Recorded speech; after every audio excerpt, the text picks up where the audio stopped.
welcome back to the Citizen channel. I hope you're all staying safe and well. And yes, one of our features called Just for Blue. Yes, a History Boys feature. Just for Blue, guess what that's about? Well, there's a sisters feature to this as well, but hat tricks. Hat tricks are special, aren't they? But on rare occasions, players go on to score 4 or 5 or even more, but we'll talk about that another day. This feature, Just for Blue. And of course, the other one I do, 5 for Blue. Our other features look at City's 4 and 5 goal heroes throughout history. And we've had a few, so this is probably the third or fourth one I've done. I did a sort of a summary of all the early ones where there wasn't that much details on them from days gone by. So today we're going to get a bit more up to date. So we're sort of more up to date from about 1961, where we can look into a bit more depth at these 4 and 5 goal heroes. And today we're going to go back to the 29th of October 1980, a League Cup game, 4th round against Notts County. Of course, established one of the oldest clubs in the world, I think, professional football clubs in the world, of course. So we're going to have a look at that matchup today. Please, if you are new to the channel, push that subscribe button, push the bell notifications, everything City past, present, and as long as I can keep doing them. So if you can do that for me. And if you are pushing buttons, and if you like City against Notts County, if you like the guy we're going to talk about today, you've already seen him on the thumbnail, I've not mentioned him yet, give us that thumbs up and press that like button. It'd be very much appreciated. Yes, who we're talking about and what's his CV like? Well, of course, we're talking about, I think, everyone's hero, one of my early heroes. Of course, I always remember watching an overhead kick at Wembley in 1976, and at the time I'd brought my glasses, so from where I was, I knew we'd score, but I hadn't a clue who'd scored, how he'd scored, or anything at the time. So there's no big screen replaying stuff either. So yes, we're going to talk about today's 4-goal hero is, of course, Dennis Tueart. He was age 30 at the time and returned to City from the States late the previous season. He'd managed 5 goals in just 11 appearances, 1 a penalty. He was a penalty taker. He also notched 5 in all competitions so far this season from just 9 games, 2 from the penalty spot. He's only been back playing a few games. He broke a wrist, and so as City were rejuvenated with a couple of wins, he'd only just come back to start playing again after being out for a month with a broken wrist. And he was still, despite this, City's top scorer at the time. So let's just tow away from football just a little sec.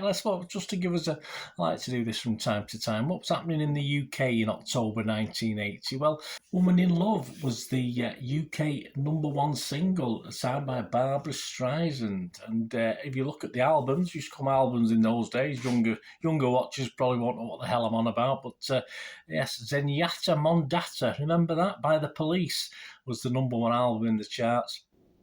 The Empire Strikes Back was the biggest grossing film at that stage. And a little film, well, it wasn't so little, it was a lot of money spent on it. A film called Heaven's Gate was on its way to bombing at the box office. It doesn't mean it's very good, bombing. It means it didn't perform very, very well. And so it didn't get anywhere near its budget back. In the US, with just days left to their election over there, Jimmy Carter, yes, remember him, Peanut Man, and former California Governor Ronald Reagan, the old B-movie star, met in Cleveland for their only presidential debate. Apparently 2/3 of the viewers who were polled after this gave the winner of the debate as Reagan. So we'll see what he did with the world coming, a bit later on, won't we? And if you had a quid, you stuck a quid underneath your bed in 1980, apart from it'd be no good now because it'd be a pound note, but it'd be worth £5.49 as at July 2023. So that's what a quid would have been worth. Right, that's a little. Forget that little side. Now back to football. How was City doing? All right, we know Dennis Tueart had come back to us. Of course, John Bond had just come back, and he was still finding his was still finding his feet as the new City manager. And he'd been very quick to add experience, of course, with the recent arrivals of Hutchinson, McDonald and Jerry Gow. Previous to this League Cup game with Notts County, City would be having a torrid time in the league and sat next to bottom. But, of course, as I said, with Dennis Tueart had broke a wrist, but he'd actually been involved in our first 2 league game victories of the season. Yeah, we beat Spurs 3-1 at their ground. Yeah, not like as I'm recording this where we can't get a win for love nor money. Hopefully it might have altered when you're watching this. So on the 22nd of October, we beat Spurs at White Hart Lane, and then just 3 days later on the 25th of October, We beat Brighton 2-1 at Main Road. Notts County, yeah, they were expected to be a tough opponent. They were managed by Jimmy Sorrell at the time, and then topped the second division table as well, and only lost one game all season, so certainly not going to be any pushover. The attendance on the night was okay. It was not a bad attendance, 26,363. That was okay for a League Cup game. And the lineup, Cities was Corrigan, Ranson, Henry, Reid, Power, Creighton, Tueart, Buckley, Mackenzie, Reeves and Bennett. And yeah, he came on in the 75th minute. Paul Sugru, remember Sugru? He came on. Notts County was Avramovic. There you go, there's a good name. It's not the one we can think of now, better as I'm recording this. Benjamin O'Brien Harcook, Kilcline, Richards, he was a man too, Monty Kilcline. Richards, McCulloch, Masson, Christie. We'll talk about him in a second. Hunt, Hooks, and their substitute was a guy called Wood. On to the match itself. Well, Dave Bennett got the action going, got the scoreline going after 16 minutes as he intercepted a poor back pass and sent a curving shot over the oncoming keeper. And then from then on, what about a way to go other than to go over to the hero himself? Yes, Dennis Tueart helps describe his efforts in the Matchday programme feature for He's a Jolly Good Fellow. See what they've done there? Taken from the City West Bromwich Albion League Cup Round 5 game, so the one after this, we won that as well, on the 3rd of December. So let's have a look what Dennis Tueart has to say about the night. He said, the position in which I was playing was the key, was sat in behind the front men, and Notts didn't have any markers in midfield. They weren't expecting me to push forward as often as I did, and that's how the damage was done to them. It's always satisfying to score goals, but this was particularly pleased because it was the best group of goals I have netted in terms of quality.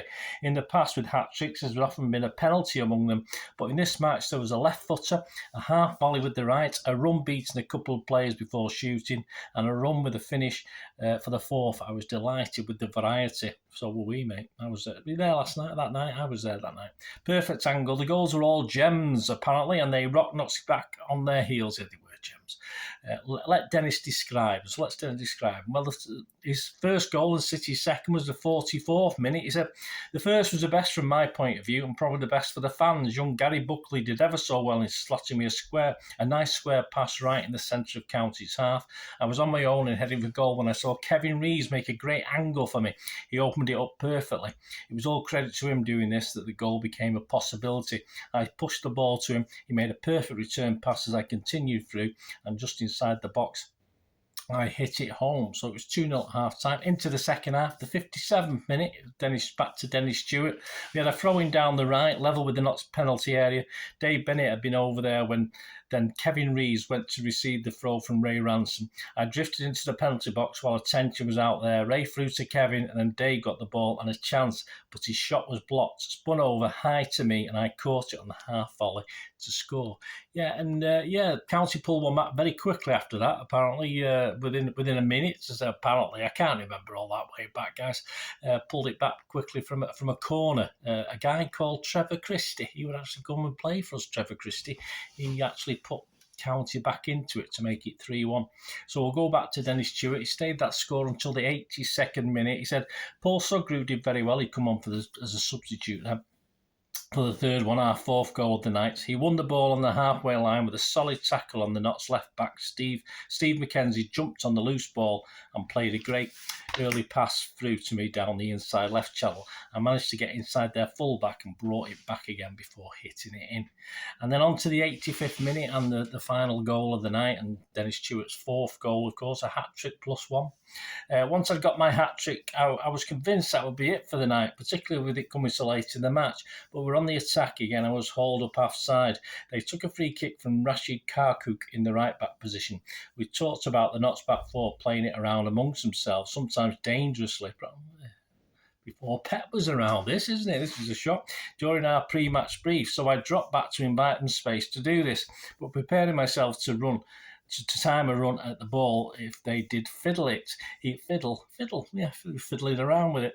He played the kick forward not far to his colleague in defence, Brian Kilcline, and by that time I'd made my run from deep and was on him. He only got one touch of the ball before I nicked it away and got in on goal to strike it home. For Dennis, this is going back to the interviewer, for Dennis those 4 goals meant many things apart from a place alongside Francis Lee in the club's League Cup history. I came back here under all sorts of pressures because some people were doubting my intentions in signing again for City. They didn't really believe that I'd left America for Main Road because I felt it was a challenge I could meet and had plenty to offer my old club. But what a great night, some great goals from Dennis Tueart then. Of course, City will progress, as I said. We played West Brom and beat them, but of course we had a 2-legged semi-final against Liverpool, and City fans who were there and remember it, we were somewhat controversially knocked out by Liverpool that season, although we did go to Wembley, as we all know.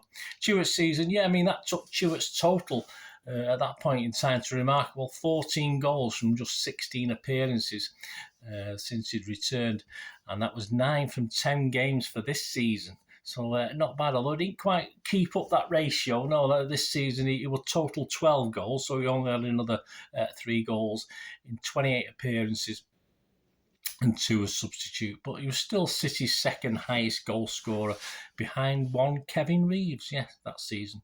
So there you go, guys. Dennis Tueart, 3+1, a wonderful 4 goals. If you were there that night, any memories? Let me know. As I said, my memories are, just totally gone. I think there's some YouTube highlights on this as well, guys. I'll try and put the link in on the screen and in the description below. So there might be some YouTube highlights of this as well. So have a look at that and remind yourself of the nights. Yes, happy days. So thanks for joining me for this Just for Blue feature. A Tueart 4-goal haul against Notts County, a 5-1 win on the 29th of October 1980. Till we meet again, that's one thing, don't I? Please stay safe, Blues. Come on, City. Bye for now.